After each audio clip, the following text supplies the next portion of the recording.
All right. So last night I came from seeing the Backrooms. Now I wanted to do a video last night, but I got back so late. I didn't want to. I didn't feel like recording. I was still geeking off the edible a little bit. So I'm like, I'm gonna save it to the morning time. And plus, like as I sat down, I remembered I wanted to not rewatch some of the stuff I watched on Backrooms because I watched a lot of stuff on the Backrooms. I'm talking about like from Backrooms Explained, from film theories backroom, or like backroom timelines, or backroom creepy pastas for like Mr. Creepy or Mick Creepy Pasta and everything. So I'm a Backrooms fan. I love the Backrooms. I've been watching Backrooms for about 3 years now. So always fascinated on seeing it. And it's from, is his name Kane Pixels. He is a young director. Well, director. He's the director, producer, and I believe the writer of Backrooms. Like he made Backrooms. Like the found footage or whatever he created, he helped create the experience of the Backrooms, and seeing this plan come to fruition was crazy. So for anyone who don't know what the Backrooms is basically it's a different dimension. It's another dimension, and it's just a liminal space dimension. Like it's just this whole area of limited, unlimited space, and this limit. It's just liminal space. It's just yellow. It's just this yellow tint, humming of just these lights. These, do you know them lights up, them ceiling lights, them office lights that just hum. It's just like they need, the bulb needs to change and somebody just won't change it. It's just flickering, just lights of everything, and everything is just, it's it's very randomized. You have one room where it's a table, it's half the table like clipped into the wall, or the next room might just be a clear space and it's just walls, or the walls are, it's like think of like a maze, think of a maze, and you're drawing it, you're just randomly drawing it, and then you just sprinkle in some just random prop. That's really what the Backrooms is, and what's make it very scary, besides like the um just the unlimited space back there, it's things in the back room that can attack you, bro. Like in the movie, what, because that's why I love that it was made by the person who created the Backrooms, because in the movie there's things that can attack you, bro, and they don't really explain it in the movie what it is or anything what really the Backrooms is. It's like you have more questions than the answers, low key. But this, it's these things that's in the back room, and they're they can attack you, and they can attack you, and you'll end up disappearing. Now, the way to access the back rooms is very weird. It's very weird. So one way is there's like this side, there's like this science, there's a scientist in this lab, and they are able to access the back. Think of like Stranger Things. Think of like Stranger Things, and them scientists who are able to access the upside down. So there are scientists that are able to access the back room. Now, in our normal world, or in our society, without any scientists or portals or anything like that, the back rooms, the way to access the back rooms is just there, bro. It's just in these random creepy places, bro. It could be in somebody's like garage, or like in the film, it was in a furniture store in the basement. It was in the basement in the furniture store, like at a wall, at like this random wall. And one of the main characters, Clark, played by I don't know his name. Is British. I don't know his name. He's British. He's in like Four Brothers and 12 Years a Slave. Very, very good actor. He's in Doctor Strange. Only black dude in Doctor Strange. So the way that he accesses the back room is like, it's just random. He's trying to find some. It's just he has an electricity problem at his office, and calls an electrician, and they open the panel, and somehow they find like these two connectors that aren't connected to anything. They're just randomly on a connector, and so he the electricity flickers in his office, and he eventually just goes down there and messes with it. And as he messes with it, he walks past this wall, and he sees It's the little, like a blink of an eye, you miss it, like this light shining from this part in the wall. And he walked past there and he sees it. Look, and he's like, what? So he goes up to the wall and he like clips through the wall. Like he puts his hand in there and it's like his hand like clips through it. He's like, what the fuck? So then he puts his whole face in, and then eventually it leads into the back rooms. And it's just this room.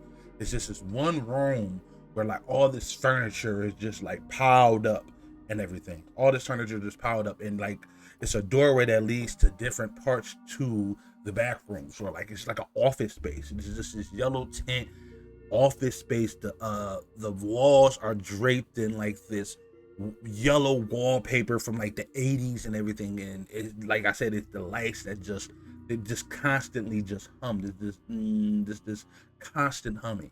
So he eventually just explores in there and everything. He explores just a little bit in there, and eventually he comes across this one, like it's this one thing that destroys this one prop in the back room. This monster that destroys this one prop in the back room. So he gets out, and he because he gets out the same way that he came in, and he gets out and he tells his therapist, who he's consoling in his marital problems. He's consoling his marital problems and also his failing business. So he tells her, she don't believe him, so he recruits his 2 employees, and then they eventually get into the back rooms, and then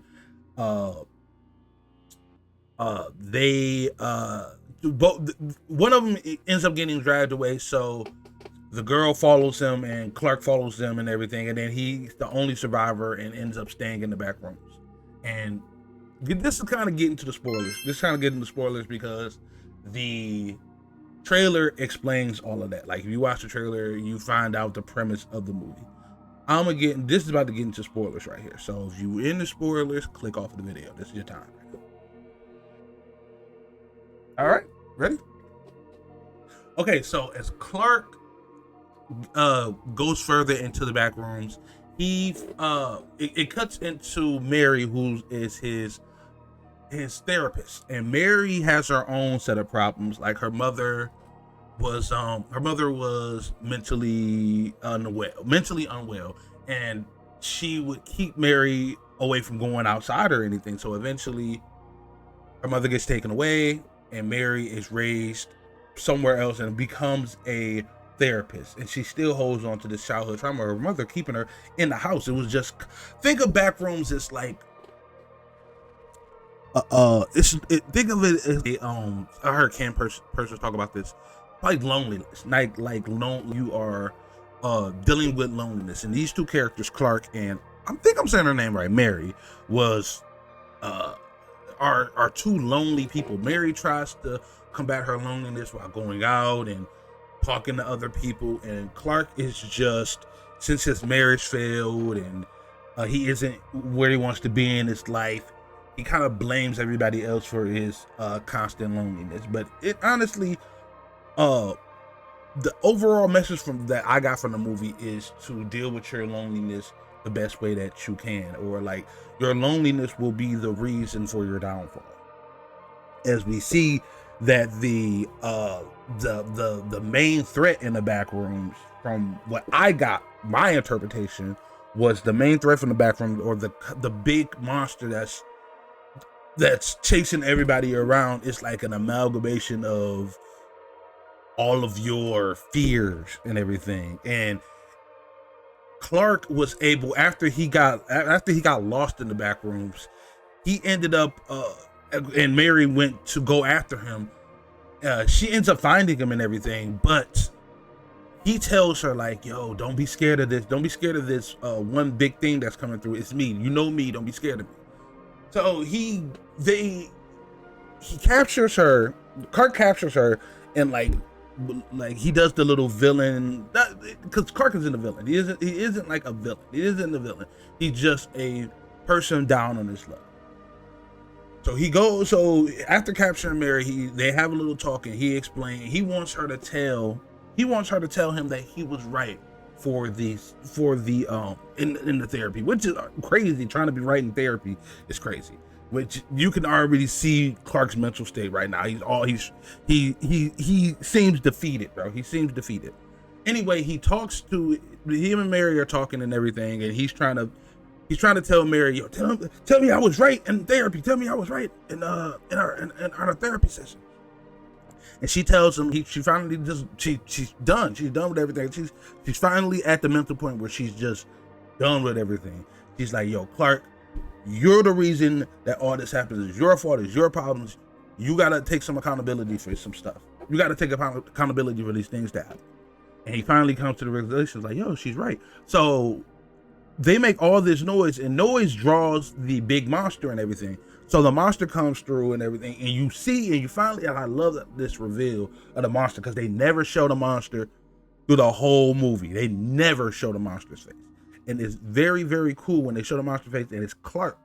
It's an amalgamation of Clark's just like thoughts and loneliness and just his fears and everything. Like, the one thing about the Backrooms that I took away from the film, not the series in general, because I watched the Cam Person's interview, and he's saying the movie is a continuation of the series. So it's not like its own separate thing.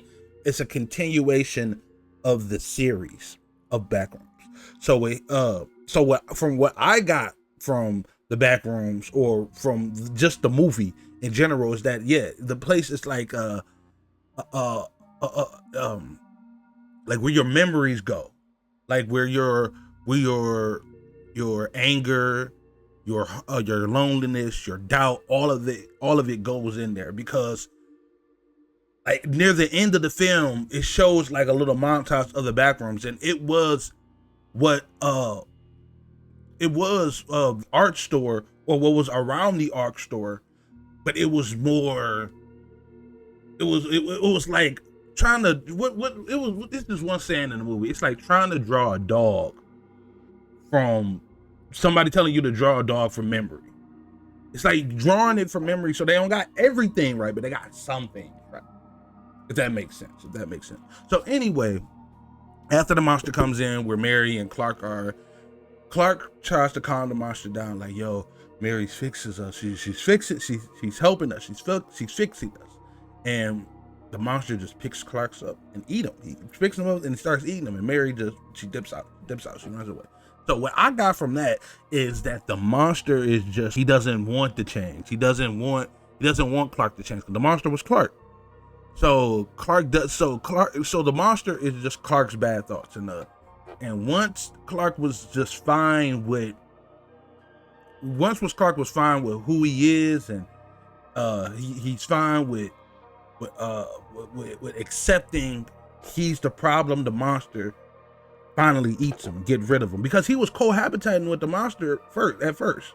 When he was scared of the monster and everything, and he was running away from it and stuff, the monster was chasing him. But then when he was fine with everything, and you know what, just I'm very content with the lifestyle that I'm living, and it's everybody else's fault. It's not my fault. The monster was fine with cohabitating with him. But then when he wanted to change and finally accept it, like, yeah, this is my fault, the monster wanted to eat him. And then we get this, after the monster eats Clark, we get into this one of the best chase scenes that I have recently seen in horror movies. It's just, the monster just chases Mary, and we're going through the back room. So no room is the same. Every room is different. It's just one room where it's like straight out of Infinity Castle, Demon Slayer. It's just one big drop of just one big drop to this pit of nothingness, and all around is just rooms of the back rooms. It's just this room of back rooms, and it's just one staircase that leads to like freedom. It looks like freedom. And Mary goes up there, and then you got the monster Clark chasing her while she goes up there. She finally gets up there, and as she gets through there, the monster ends up chasing her, and then she thinks that she's free. But she goes to the door, because it's the inside looks like the furniture store that she came from. So it looks like she's on her way out. So she gets to the door, she opens the door, and she finds out she's still in the back room. And as soon as she turns around, the monster is just right there. The use of sound, let me start right there. The use of sound in this movie is top tier. The sound drops out when it needs to. It's very meticulous with the way that they use sound, because it's like when somebody is talking, it's isolated. It's like they're talking in a room by themselves. It's very isolated. The camera is just up on them, and you can, in the sound or whatever the sound mic is, it's just right over them. It's just on them, and it just drops out at the right time, or it comes in at the right time. So when Mary turns around, the sound isn't making no sound. It's not making no sound. Not making no sound. The monster usually makes sound and just dragging his feet along. But when she turns around, it made no noise. So it's just there, standing there, waiting for her to turn around. Like, yeah, you trapped in here. And eventually, after it chases her and gets past, she gets past it and everything, she gets captured by some scientists, and the scientists question her, say, what did you see in the back rooms? What did you? What's it called? What did you see? She like, you're out the back rooms. What did you see? And she says the one thing that I says is like trying to draw a dog from memory, but you don't know anything about, but you can't remember everything about the dog. And one thing that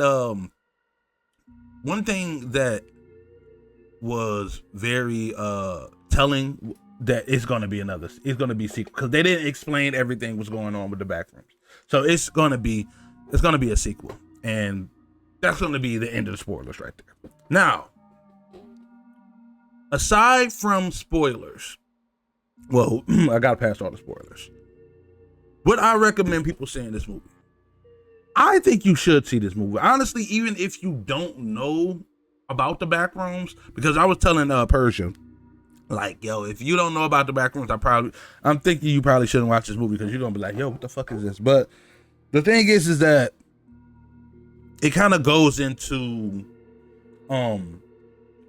these new directors, like these new YouTube directors and studios actually giving some money to these directors and everything. I think the budget behind this was $10 million, which isn't a lot of money.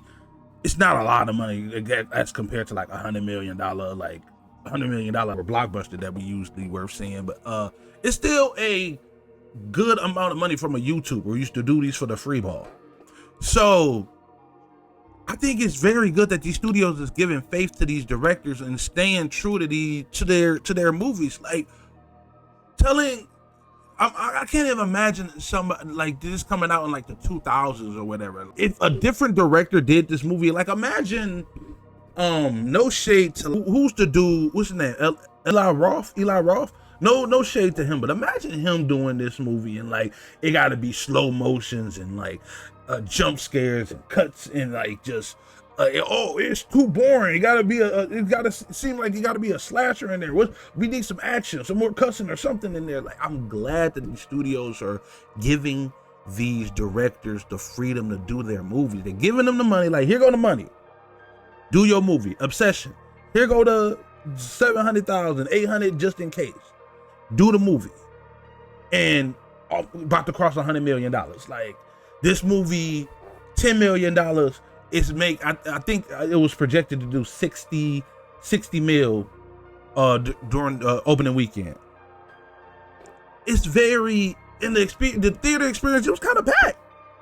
And it was from people who were, because the Backroom started 3 years ago, so this is after COVID. So it was all age groups in there, and it's a very niche YouTube thing, but I think people who just like suspense in general are gonna like this.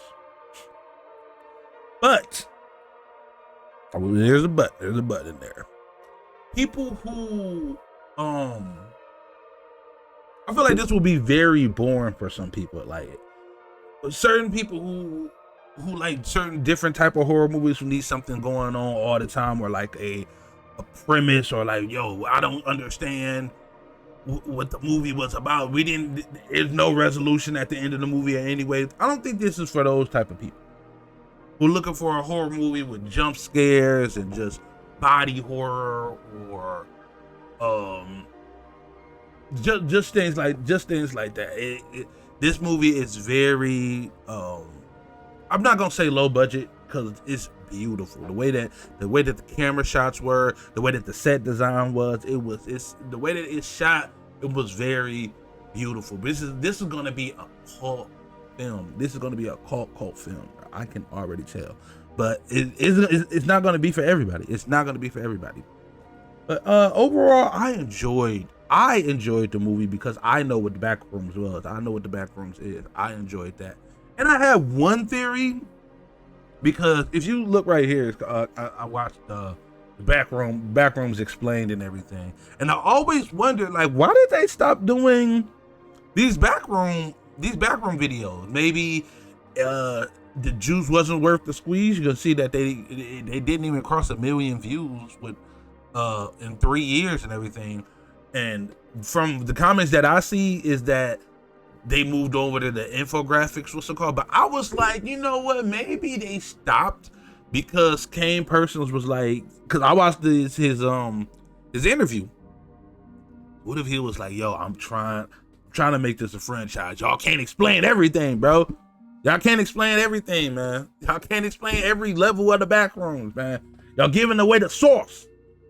So yeah, it was very I liked it. It's probably my third favorite movie of the year, behind like Project Hail Mary and I can't even think of my second favorite. I like Obsession.